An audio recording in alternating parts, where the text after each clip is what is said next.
ਔਰ ਮੈਂ ਮੰਨਦਾ ਕਿ ਜੋ ਡਾਕਟਰ ਕਲਾਮ ਸਾਹਿਬ ਸਾਡੇ ਲਈ ਕਰਕੇ ਗਏ ਹੈ, ਮੈਨੂੰ ਨਹੀਂ ਲੱਗਦਾ ਕਿ ਉਹ ਜਿਹਾ ਹੀਰਾ ਸਾਡੇ 'ਚ ਰਿਹਾ ਤੇ ਉਹ ਇੱਕ ਇਨਸਪੀਰੇਸ਼ਨ ਸੀ। ਮੈਨੂੰ ਹਾਲੇ ਤੱਕ ਯਾਦ ਹੈ ਜਦੋਂ ਅਸੀਂ ਇੰਡੀਆ ਦਾ ਫਸਟ ਐਵਰ ਰੂਫਟਾਪ ਸੋਲਰ ਲਾਇਆ ਸੀ ਤੇ ਲੋਕ ਸੋਲਰ ਪੈਨਲ ਨੂੰ ਪਲੇਟਾਂ ਕਹਿੰਦੇ ਹੁੰਦੇ ਸੀ। ਉਹ ਟਾਈਮ ਦੀ ਗੱਲ ਹੈ।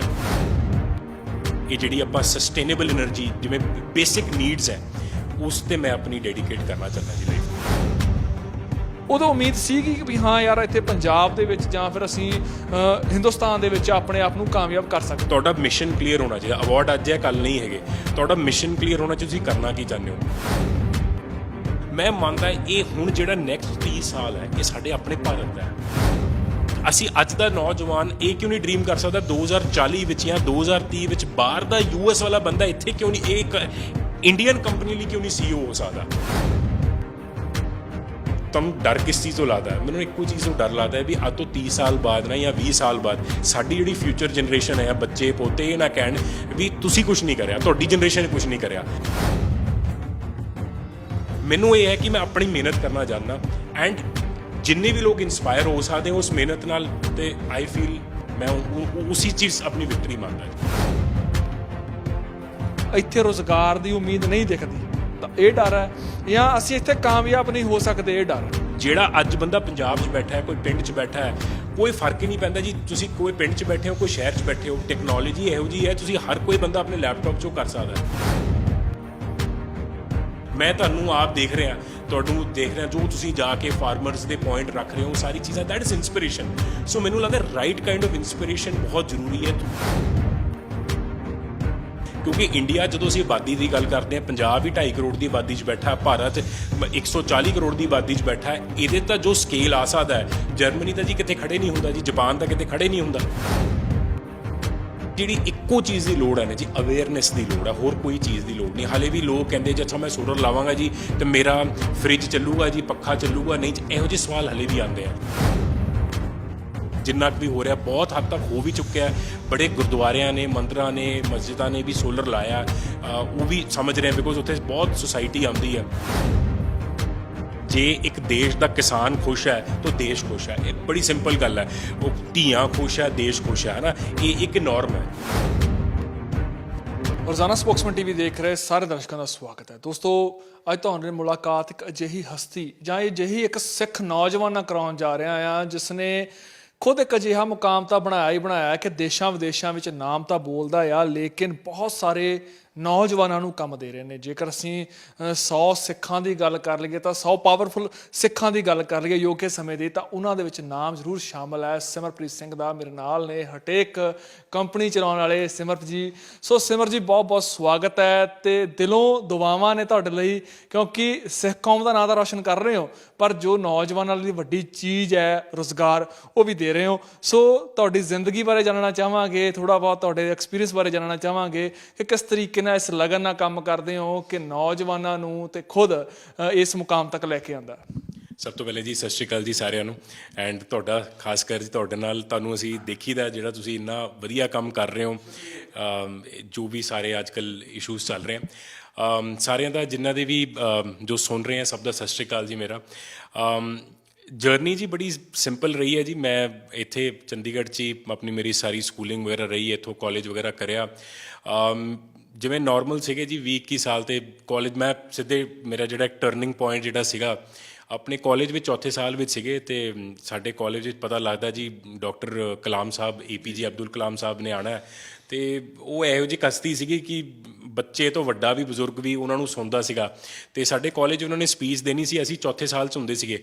ਤੇ ਜਾ ਕੇ ਜਦੋਂ ਬੋਲਣ ਲੱਗੇ ਤਾਂ 4-5 ਬੱਚੇ ਪਹਿਲਾਂ ਇਕੱਠੇ ਹੋ ਗਏ ਤੇ ਉਹਨਾਂ ਕੋਲ ਅਸੀਂ ਮਤਲਬ ਕੁਛ ਉਹਨਾਂ ਨੇ ਗੱਲਾਂ ਬਾਤਾਂ ਕਰ ਰਹੇ ਸੀ ਸਾਡੇ ਨਾਲ। ਤੇ ਉਹ ਜਿਹੜਾ ਉਹਨਾਂ ਨੇ ਹੱਥ ਮਿਲਾਇਆ ਸੀ, ਮੈਨੂੰ ਹਾਲੇ ਤੱਕ ਮੈਨੂੰ ਯਾਦ ਹੈ ਉਹ ਜਿਹੜਾ ਉਹਨਾਂ ਨੇ ਹੱਥ ਮਿਲਾਇਆ, ਤੇ ਮੈਨੂੰ ਉਹ ਐਨਰਜੀ ਹਾਲੇ ਵੀ ਮੇਰੇ ਰੌਂਗਟੇ ਖੜੇ ਹੋ ਜਾਂਦੇ ਆ।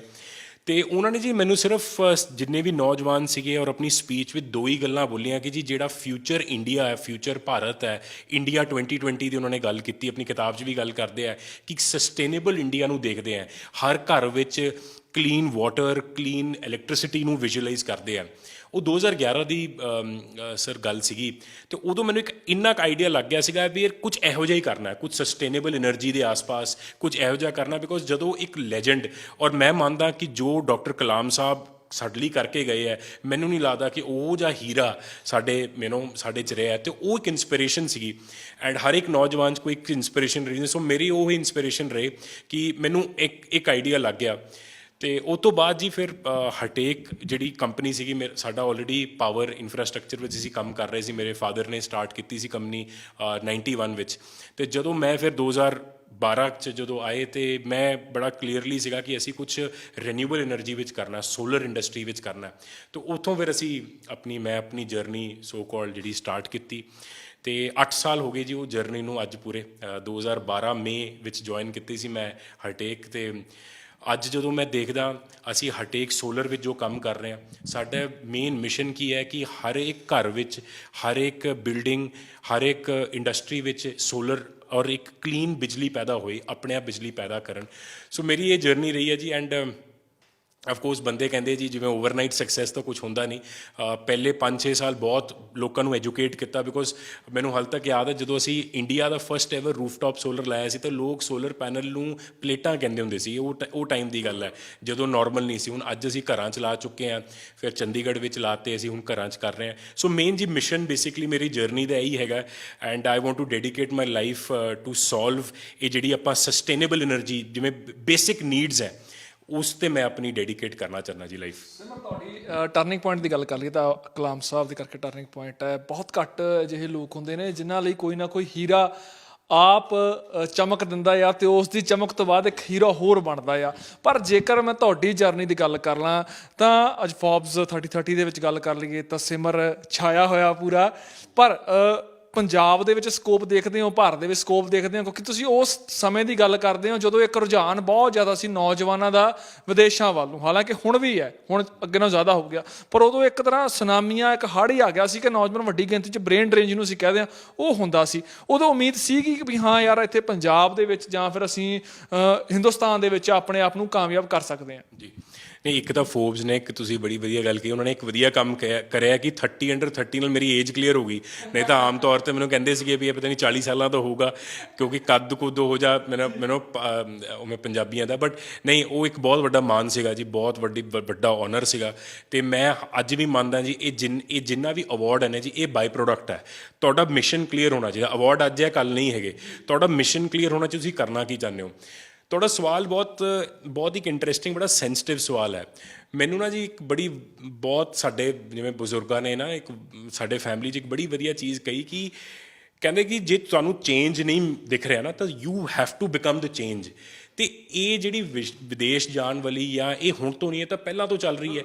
ਮੈਂ ਇੱਕ ਚੀਜ਼ ਬੜਾ ਸਰਟਨ ਸੀਗਾ ਕਿ ਜੀ ਜੇ ਮੈਂ ਬੜਾ ਸਟਰੋਂਗਲੀ ਬਿਲੀਵ ਕਰਦਾ ਪੰਜਾਬ 'ਚ, ਮੈਂ ਬੜਾ ਸਟਰੋਂਗਲੀ ਬਿਲੀਵ ਕਰਦਾ ਆਪਣੇ ਕੰਟਰੀ 'ਚ। ਮੈਂ ਇਹ ਮੰਨਦਾ ਐਂਡ ਇਹ ਮੈਂ ਬੜੀ ਪਬਲਿਕਲੀ ਬੋਲਦਾ ਹਰ ਫੋਰਮ ਵਿੱਚ ਕਿ 1970 ਤੋਂ 2000 ਜਿਹੜਾ ਏਰੀਆ ਸੀਗਾ ਉਹ US ਦਾ ਸੀਗਾ, ਜਿਹਦੇ 'ਚ ਇਹ ਐਮਾਜ਼ੋਨ, ਐਪਲ, ਮਾਈਕਰੋਸੋਫਟ, ਇਹ ਜਿੰਨੀ ਕਾਰਪੋਰੇਸ਼ਨਸ ਬਣੀਆਂ।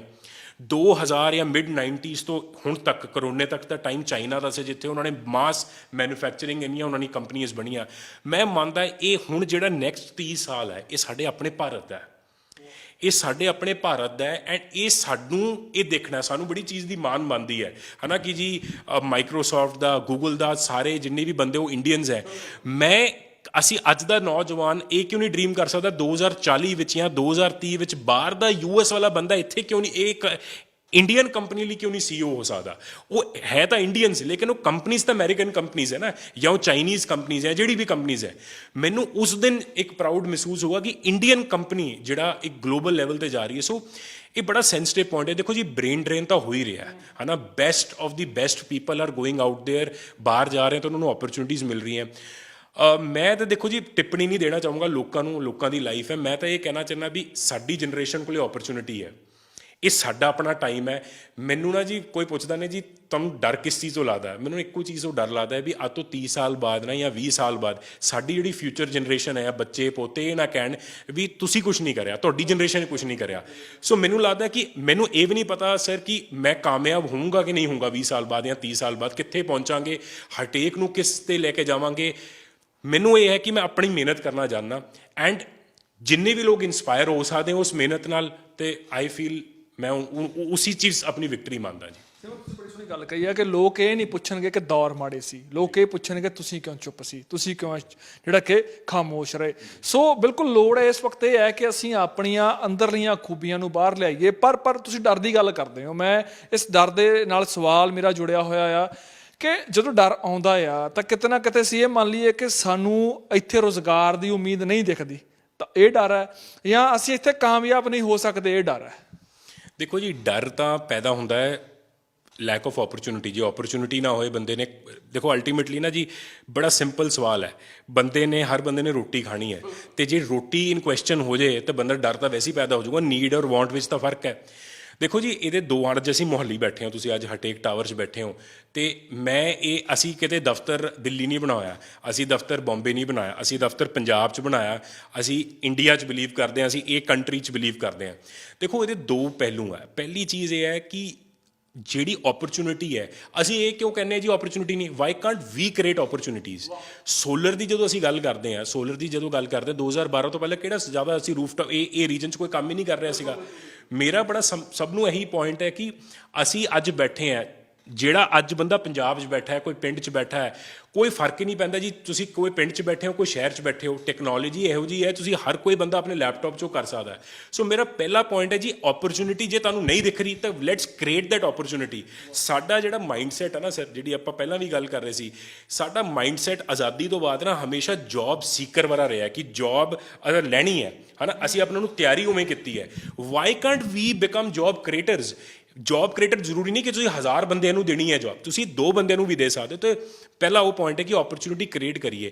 ਦੂਜੀ ਗੱਲ ਹੈ ਜੀ, ਮੈਂ ਬਹੁਤ ਫਰਮਲੀ ਬਿਲੀਵ ਕਰਦਾ, ਮੈਂ ਹਰ ਫੋਰਮਸ 'ਤੇ ਇਹ ਗੱਲ ਕਰਦਾ ਕਿ ਇੰਸਪੀਰੇਸ਼ਨ ਹੈ ਜੀ, ਰਾਈਟ ਕਾਈਂਡ ਆਫ ਇੰਸਪੀਰੇਸ਼ਨ ਦੀ ਕਮੀ ਹੈ, ਮੈਂ ਇਹ ਮੰਨਦਾ। ਬਹੁਤ ਜ਼ਰੂਰੀ ਹੈ ਸਾਡੀ, ਖਾਸ ਕਰ ਜੇ ਅਸੀਂ ਰੀਜਨ ਦੀ ਗੱਲ ਕਰਦੇ ਹਾਂ ਜਾਂ ਇੰਡੀਆ ਦੀ ਗੱਲ ਕਰਦੇ ਹਾਂ, ਸਾਨੂੰ ਨਾ ਜੀ ਇੱਕ ਫੈਸੀਨੇਸ਼ਨ ਹੈ ਜੀ ਬਾਹਰਦਿਆਂ ਨਾਲ। ਮੈਂ ਇਹ ਤੁਹਾਡੇ ਪਲੇਟਫਾਰਮ 'ਤੇ ਵੀ ਮੈਂ ਪਹਿਲਾਂ ਵੀ ਤੁਹਾਨੂੰ ਕਹੀ ਸੀ, ਸਾਨੂੰ ਨਾ ਇੱਕ ਕੋਈ ਬੰਦਾ ਬਾਹਰੋਂ US ਤੋਂ ਹੋ ਜਾਊਗਾ, ਕੈਨੇਡਾ, ਸਾਨੂੰ ਬੜੀ ਫੈਸੀਨੇਸ਼ਨ ਹੈ ਕਿ ਅੱਛਾ ਉਹਨੇ ਕਿਹਾ, ਉਹ ਕੈਨੇਡਾ ਬੈਠਾ ਤਾਂ ਕਿਹਾ। ਇੱਥੇ ਸਾਡੇ ਬਜ਼ੁਰਗ ਵੀ ਉਹੀ ਗੱਲ ਕਰਦੇ ਤਾਂ ਉਹਨਾਂ ਨੂੰ ਅਸੀਂ ਮੰਨਦੇ ਨਹੀਂ ਉਹ ਗੱਲ। ਤੇ ਮੈਂ ਮੰਨਦਾ ਜਿਹੜੀ ਇੰਸਪੀਰੇਸ਼ਨ ਹੈ ਨਾ ਜੀ, ਇੰਸਪੀਰੇਸ਼ਨ ਸਾਡੇ ਆਪਣੇ ਘਰ ਬੈਠੇ ਆ, ਸਾਡੇ ਬਜ਼ੁਰਗ ਬੈਠੇ ਆ, ਸਾਡੇ ਮਾਪਿਓ ਬੈਠੇ ਆ। ਆਈ ਥਿੰਕ ਉਹ ਇੰਸਪੀਰੇਸ਼ਨ ਵੀ ਬਹੁਤ ਜ਼ਰੂਰੀ ਹੈ। ਹਰ ਇੱਕ ਨੌਜਵਾਨ ਆਪਣੀ ਇੰਸਪੀਰੇਸ਼ਨ ਲੱਭੇ, ਤੁਹਾਡੇ 'ਚ ਇੰਸਪੀਰੇਸ਼ਨ ਲੱਗੇ। ਮੈਂ ਤੁਹਾਨੂੰ ਆਪ ਦੇਖ ਰਿਹਾ, ਤੁਹਾਨੂੰ ਦੇਖ ਰਿਹਾ, ਜੋ ਤੁਸੀਂ ਜਾ ਕੇ ਫਾਰਮਰਸ ਦੇ ਪੁਆਇੰਟ ਰੱਖ ਰਹੇ ਹੋ, ਸਾਰੀ ਚੀਜ਼ਾਂ, ਦੈਟ ਇਜ਼ ਇੰਸਪੀਰੇਸ਼ਨ।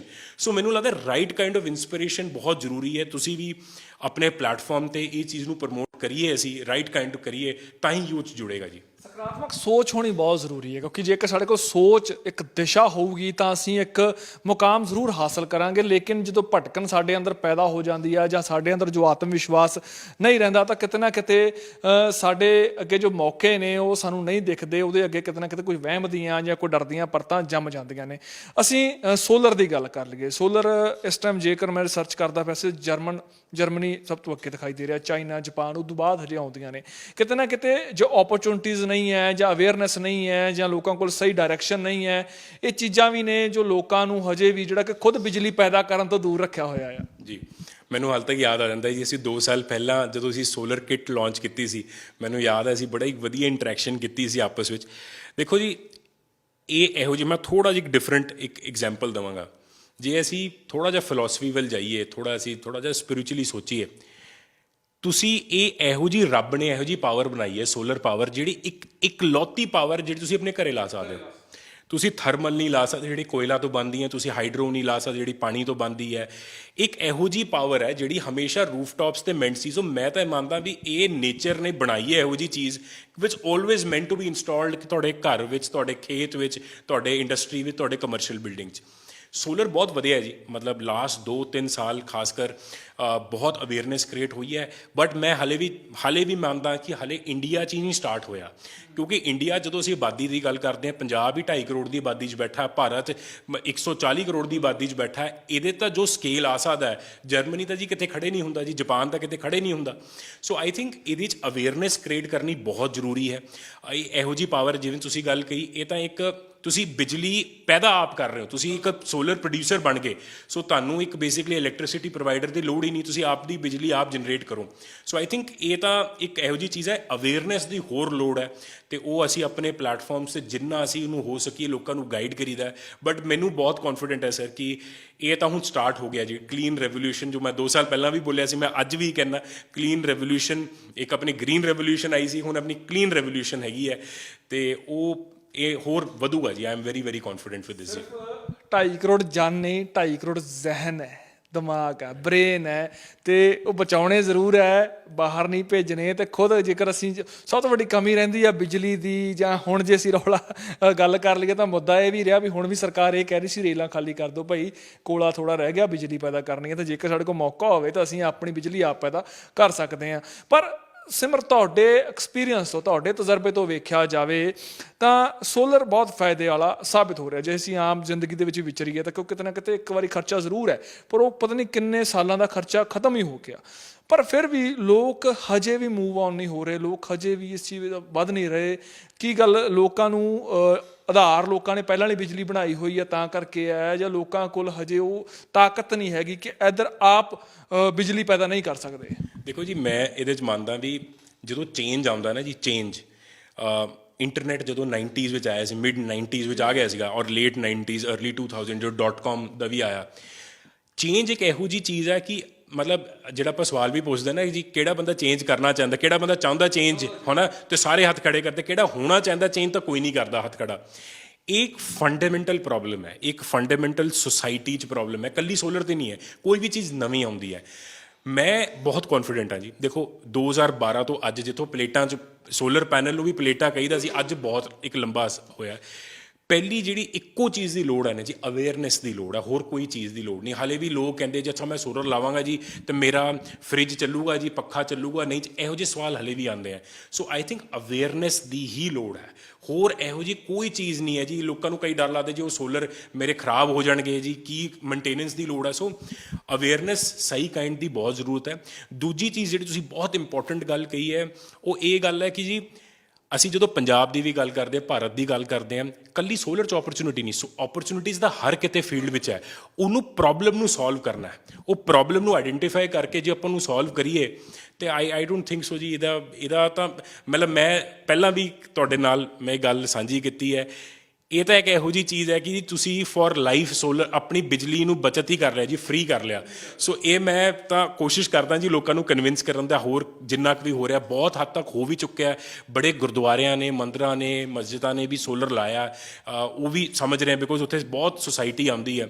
ਸੋ ਮੈਨੂੰ ਲੱਗਦਾ ਜੀ ਹੋਰ ਥੋੜ੍ਹੇ ਮਹੀਨੇ ਸਾਲਾਂ ਦੀ ਗੱਲ ਹੈ ਜੀ, ਇਹ ਤਾਂ ਨੋਰਮ ਹੀ ਬਣ ਜਾਣਾ, ਕਾਫੀ ਵੱਧ ਗਿਆ, ਇਹ ਹੋਰ ਵੀ ਵੱਧ ਜੂਗਾ ਜੀ। I am very confident. ਮੈਨੂੰ ਯਾਦ ਹੈ 500 ਪਲੱਸ ਪਲਾਂਟ ਤੁਹਾਡੇ ਲੱਗੇ ਹੋਏ ਨੇ, 500 ਤੋਂ ਜ਼ਿਆਦਾ, ਅਤੇ ਵੱਖ-ਵੱਖ ਸੂਬਿਆਂ ਦੇ ਵਿੱਚ ਲੱਗੇ ਹੋਏ ਨੇ। ਅਤੇ ਜੇਕਰ ਅਸੀਂ ਇਸ ਵਕਤ ਖੇਤੀ ਦੀ ਗੱਲ ਕਰ ਲਈ, ਕਿਉਂਕਿ ਵੱਡਾ ਮੁੱਦਾ ਸਾਡੇ ਕੋਲ ਖੇਤੀ ਹੋ ਗਿਆ ਅੱਜ ਦੇ ਸਮੇਂ ਦੇ ਵਿੱਚ, ਤੁਸੀਂ ਵੀ ਜੋ ਗੱਲ ਕਰ ਰਹੇ ਹੋ, ਸਪੋਕਸਮੈਨ TV ਗਰਾਊਂਡ 'ਤੇ ਜਾ ਕੇ ਕੰਮ ਕਰ ਰਿਹਾ। ਖੇਤੀ ਲਈ ਸੋਲਰ ਕਿੱਡਾ ਕੁ ਵੱਡਾ ਬਦਲ ਹੈ, ਭਵਿੱਖ ਕੀ ਹੈ ਖੇਤੀ ਦੇ ਵਿੱਚ ਸੋਲਰ ਦਾ, ਅਤੇ ਕਿਸਾਨ ਨੂੰ ਕਿੰਨਾ ਕੁ ਜ਼ਿਆਦਾ ਯੋਗਦਾਨ ਦੇ ਸਕਦਾ ਆ ਸੋਲਰ? ਪਹਿਲੀ ਗੱਲ ਜੀ, ਜਿਹੜਾ ਸਾਡਾ ਕਿਸਾਨ ਹੈ ਉਹ ਤਾਂ ਕੋਈ ਡਾਊਟ ਹੈ ਹੀ ਨਹੀਂ, ਇਹ ਤਾਂ ਬੈਕਬੋਨ ਹੈ ਜੀ, ਸਾਡੀ ਇਕੋਨਮੀ ਦੀ ਬੈਕਬੋਨ ਹੈ। ਉਹਨੂੰ ਇਕੱਲਾ ਸੋਲਰ 'ਚ ਅਸੂਲੀਅਤ ਨਹੀਂ, ਉਹਨੂੰ ਹਰ ਚੀਜ਼ ਵਿੱਚ ਅਸੂਲੀਅਤ ਦੇਣੀ ਹੈ, ਰਾਈਟ। ਅਤੇ ਸਾਡਾ ਮੈਂ ਤਾਂ ਬੜੀ ਓਪਨਲੀ ਬੋਲਦਾ ਜੀ, ਜੇ ਇੱਕ ਦੇਸ਼ ਦਾ ਕਿਸਾਨ ਖੁਸ਼ ਹੈ ਤਾਂ ਦੇਸ਼ ਖੁਸ਼ ਹੈ। ਇਹ ਬੜੀ ਸਿੰਪਲ ਗੱਲ ਹੈ, ਉਹ ਧੀਆਂ ਖੁਸ਼ ਹੈ, ਦੇਸ਼ ਖੁਸ਼ ਹੈ ਨਾ, ਇਹ ਇੱਕ ਨੋਰਮ ਹੈ। ਦੇਖੋ ਜੀ, ਸੋਲਰ ਦੀ ਜਦੋਂ ਗੱਲ ਕਰਦੇ ਹਾਂ, ਕਿਸਾਨ ਦੀ ਗੱਲ ਕਰਦੇ ਹਾਂ, ਪੋਲਿਸੀਜ਼ ਵੀ ਪੰਜਾਬ ਸਰਕਾਰ ਨੇ ਕੱਢੀ ਹੈ। ਫਾਰਮਰ ਪੋਲਿਸੀ ਦਾ ਅੰਡਰ ਹੈਗਾ, ਜਿਹਨਾਂ ਕੋਲ ਵੀ ਐਗਰੀਕਲਚਰ ਲੈਂਡ ਹੈ ਉਹ ਸੋਲਰ ਲਾ ਸਕਦੇ ਆ। ਦੇਖੋ ਜੀ, ਬੈਨੀਫਿਟ ਮਲਟੀਪਲ ਹੈ, ਇਕੱਲਾ ਸੋਲਰ ਲਾਉਣ ਨੂੰ ਹੈ, ਫਿਰ ਸੋਲਰ ਸਟਰੀਟ ਲਾਈਟਸ ਹੈ। ਅਸੀਂ ਆਪਣੇ ਫਾਊਂਡੇਸ਼ਨ ਵਰਕ 'ਤੇ ਵੀ ਮੈਂ ਸਾਰੇ ਲੋਕਾਂ ਨੂੰ ਸ਼ੇਅਰ ਕਰਨਾ ਚਾਹਾਂਗੇ। ਅਸੀਂ ਪਿੰਡਾਂ 'ਚ ਹੁਣੇ ਪਿੱਛੇ ਜੇ ਚਮਕੌਰ ਸਾਹਿਬ ਵਿੱਚ ਵੀ ਸੋਲਰ ਸਟਰੀਟ ਲਾਈਟਸ ਡੋਨੇਟ ਕੀਤੀਆਂ, ਫਾਰਮਰਸ ਨੂੰ ਵੀ ਉੱਥੇ ਫਾਇਦਾ ਹੋਇਆ ਐਕਚੁਅਲ ਗਰਾਊਂਡ ਲੈਵਲ 'ਤੇ। ਸੋ ਸੋਲਰ ਸਟਰੀਟ ਲਾਈਟਸ ਇੱਕ ਬਹੁਤ ਵੱਡਾ ਇੱਕ ਉਹ ਵੀ ਸਕੋਪ ਹੈਗਾ। ਕਈ ਹੁੰਦਾ ਨੇ ਜੀ, ਤੁਸੀਂ ਜਿਵੇਂ ਕਿਸਾਨ ਦੀ, ਫਾਰਮਰਸ ਐਗਰੀਕਲਚਰ ਦੀ ਗੱਲ ਕਰ ਰਹੇ ਹੋ, solar street light is also a very good option. ਦੂਜਾ, ਜਿਵੇਂ ਹੁਣ ਪੰਪ ਦੀ ਗੱਲ ਕਰਦੇ ਹਾਂ, ਉਹ ਤਾਂ ਸੋਲਰ ਪੰਪ ਤਾਂ ਲੱਗਣਾ ਹੀ ਲੱਗਣਾ ਹੁੰਦਾ ਨਾ ਜੀ, ਸੋਲਰ ਪੰਪ ਵੀ ਲੱਗ ਸਕਦੇ। ਸੋ ਇਹ 3 ਓਪਰਚੁਨਿਟੀਜ਼ ਹੈਗੀਆਂ ਜੀ। ਐਂਡ ਕਿਸਾਨ ਲਈ ਤਾਂ ਜੀ ਮਤਲਬ ਮੈਂ ਤੁਹਾਡੇ ਪਲੈਟਫਾਰਮ 'ਤੇ ਇਹ ਜ਼ਰੂਰ ਸਾਂਝਾ ਕਰਾਂਗਾ ਜੀ, ਜਿੰਨੇ ਕੁ ਵੀ ਬੰਦੇ ਹਾਈਟੇਕ, ਅੱਜ ਅਸੀਂ ਮੋਰ ਦੈਨ 18-20 ਸਟੇਟਾਂ 'ਚ ਕੰਮ ਕਰ ਰਹੇ ਹਾਂ ਜੀ ਭਾਰਤ ਵਿੱਚ। ਐਂਡ ਜੋ ਤੁਸੀਂ ਕੰਮ ਕਰ ਰਹੇ ਹੋ, ਜੋ ਰੋਜ਼ਾਨਾ ਸਪੋਕਸਮੈਨ ਕੰਮ ਕਰ ਰਿਹਾ, ਮੈਂ ਤੁਹਾਡੇ ਪਲੈਟਫਾਰਮ 'ਤੇ ਕਹਿਣਾ ਚਾਹੁੰਦਾ ਜੀ, ਜਿਹੜਾ ਵੀ ਕਿਸਾਨ ਜੇ ਤੁਹਾਨੂੰ ਅਪਰੋਚ ਕਰਦਾ ਹੈ, ਜੇ ਉਹਨੂੰ ਬਿਜਲੀ ਦੀ ਬਚਤ ਚਾਹੀਦੀ ਹੈ, ਜੇ ਉਹਨੂੰ ਸੋਲਰਾਈਜ਼ ਕਰਕੇ ਫਾਇਦਾ ਹੁੰਦਾ, ਹਰਟੇਕ ਸਭ ਤੋਂ ਪਹਿਲਾਂ ਜ਼ਰੂਰ ਮਦਦ ਕਰੂਗੀ ਜੀ ਉਹਨਾਂ ਨੂੰ। ਕੋਈ ਵੀ ਜਿੰਨੀ ਕੁ ਵੀ ਅਸੀਂ ਕਰ ਸਕਦੇ ਹੋਈਏ, ਭਾਵੇਂ ਉਹ ਲਾਈਟ ਦੀ ਹੋਈਏ, ਭਾਵੇਂ ਉਹ ਪੰਪ ਦਾ ਹੋਏ, ਭਾਵੇਂ ਸੋਲਰ ਪੈਨਲਸ ਇੰਸਟਾਲ ਦਾ ਹੋਈਏ। ਸੋ ਆਈ ਥਿੰਕ ਬਹੁਤ ਸਕੋਪ ਹੈ ਜੀ।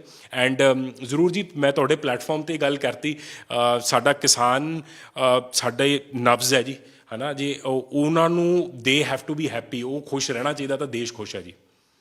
ਕਿਸਾਨ ਵਾਕਈ ਕਿਸਾਨ ਸਾਡਾ ਮਾਣ ਹੈ ਤੇ ਉਸ ਦੇ ਲਈ ਹਰ ਦਮ ਅਸੀਂ ਤਿਆਰ ਹਾਂ ਕੁਛ ਵੀ ਨਾ ਕੁਛ ਕਰਨ ਦੇ ਲਈ। ਤੇ ਜੇਕਰ ਕਿਸੇ ਨੇ ਆਪਣਾ ਖਰਚਾ ਘਟਾਉਣਾ ਹੈ ਤਾਂ ਉਹ ਸਾਡੇ ਨਾਲ ਸੰਪਰਕ ਕਰ ਸਕਦੇ ਆ, ਹਰਟੇਕ ਨਾਲ ਸੰਪਰਕ ਕਰ ਸਕਦੇ ਆ। ਲਾਸਟ ਮੇਰਾ ਸਵਾਲ ਹੈ ਸਿਮਰ, ਇਹ ਸਵਾਲ ਨਹੀਂ, ਇੱਕ ਸੁਨੇਹਾ ਤੁਹਾਡੇ ਵੱਲੋਂ ਜਾਣਾ ਚਾਹੀਦਾ ਹੈ, ਕਿਉਂਕਿ ਤੁਸੀਂ 100 ਸਿੱਖਾਂ ਦੇ ਵਿੱਚ ਸ਼ਾਮਿਲ ਹੋ ਗਏ ਹੋ, ਜ਼ਿੰਦਗੀ ਦੇ ਵਿੱਚ ਛਾ ਰਹੇ ਹੋ, ਦੁਨੀਆ ਦੇ ਵਿੱਚ ਛਾ ਰਹੇ ਹੋ, ਜ਼ਿੰਦਗੀ ਦੇ ਵਿੱਚ ਉਹ ਮੁਕਾਮ ਹਾਸਿਲ ਕਰਨਾ ਚਾਹੁੰਦੇ ਹੋ ਜਿਹੜਾ ਉਸ ਵੱਲ ਵੱਧ ਰਹੇ ਹੋ।